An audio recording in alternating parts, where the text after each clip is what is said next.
लेकिन बात करेंगे उन कंपनियों की जो तेल और गैस सेक्टर को सर्विसेज देती हैं अलग अलग तरह की। अब इन कंपनियों में कुछ बढ़िया ग्रोथ प्रोस्पेक्ट्स नज़र आ रहे हैं, यानी कि आगे अच्छी संभावनाएं, कुछ न कुछ ऐसे डेवलपमेंट होते दिख रहे हैं जो इन कंपनियों को बना रहे हैं इंटरेस्टिंग। क्या डेवलपमेंट हो रहे हैं, किस तरह की कंपनियों में हो रहे हैं, कैसे ऑर्डर्स मिल रहे हैं, ये सब जानना समझना जरूरी है। और इसके लिए तैयार है मिस्टर वरुण दुबे। दुबे साहब बताएं। डेफिनेटली तो ऑयल एंड गैस क्षेत्र अगर आप देखेंगे तो यहाँ पे आप देख भी रहे कि ऑयल मार्केटिंग कंपनीज किस तरह से नतीजे आ रहे हैं, अपस्ट्रीम कंपनीज यहाँ पे भी किस तरह से अच्छी खासी बढ़ोतरी देखने मिली। तो जाहिर सी बात है जब इस तरह का एनवायरनमेंट बनता है तो जो रिलेटेड कंपनियाँ रहती है या फिर रिलेटेड सेक्टर्स रहते हैं वहाँ पे ऑर्डर फ्लोज काफ़ी बढ़ जाते हैं, क्योंकि जाहिर सी बात है केपेक्स बढ़ता है और यही असर जो है वो अब देखने मिल रहा है। पिछले 2 सालों में आपने देखा कि अपस्ट्रीम कंपनीज ने काफ़ी दमदार कमाई की जब कच्चे तेल के दाम बढ़े, और उसका अब रिफ्लेक्शन जो है आपको खासकर इनकी जो दूसरी कंपनीज है या फिर इंजीनियरिंग कंपनीज जो कि सर्विसेज प्रोवाइड करते हैं उसमें देखने मिल रहा है, और ऑर्डर ग्रोथ अच्छी खासी देखने मिल रही है। आप जिंदल स्टॉक को ही देख लीजिए, इस कंपनी को ऑयल एंड गैस सेगमेंट में जीसीसी रीजन और लैटिन अमेरिका से काफ़ी बड़े ऑर्डर मिले हैं। 31 मार्च 2023 तक अगर आप देखेंगे कंपनी की कुल ऑर्डर बुक 12,000 करोड़ के आसपास की है, जबकि 30 जून 2022 को ये केवल 5,900 करोड़ के आसपास की थी। यानी कि ऑलमोस्ट 3-4 क्वार्टर में ये ऑर्डर बुक जो है वो दोगुनी हो चुकी है। आप वेल्सपन कॉर्प को देखिए, इस कंपनी की सब्सिडरी है, उनको सऊदी अरमको से करीब 4,000 करोड़ के आसपास के ऑर्डर मिले थे।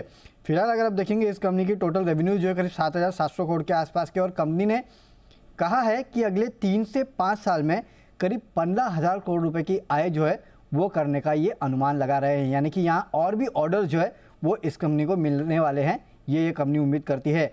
अनूप इंजीनियरिंग को आप देखिए, कंपनी का अनुमान है कि FY24 में 25 से 30% के आसपास की ग्रोथ होगी, और FY23 में जो ऑर्डर बुक है 393 करोड़ से बढ़ के 530 करोड़ के आसपास आ चुकी है।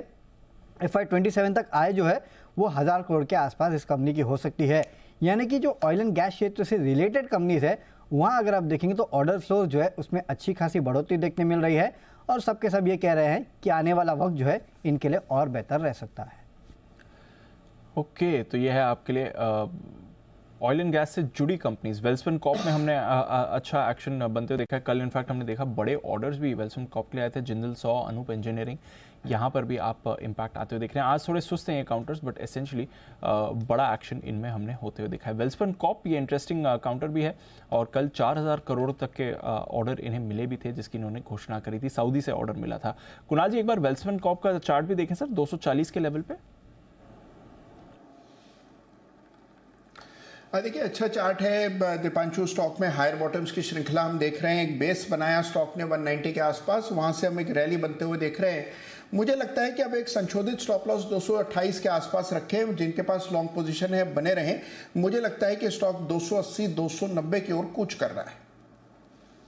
180-290 की ओर जा रहा है, यानी कि यहाँ से भी एक सिग्निफिकेंट अपसाइड यहाँ पर आपको आती हुई दिख सकती है। वेल्सपन कॉर्प इस काउंटर को अपने रेडार पर रखें। जिंदल सॉ, ये भी एक और काउंटर है जहाँ पर एक राय ले लेते हैं। हिमांशु जी, एक बार जिंदल सॉ का भी चार्ट देखें सर।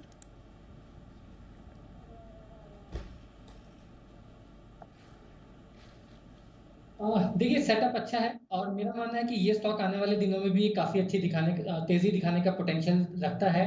अगर कोई भी डिप मिलती है 180-175 रुपए के आसपास, तो स्टॉक में खरीदारी करें। 160 रुपए का क्लोजिंग बेसिस पर स्टॉप लॉस लगाएं।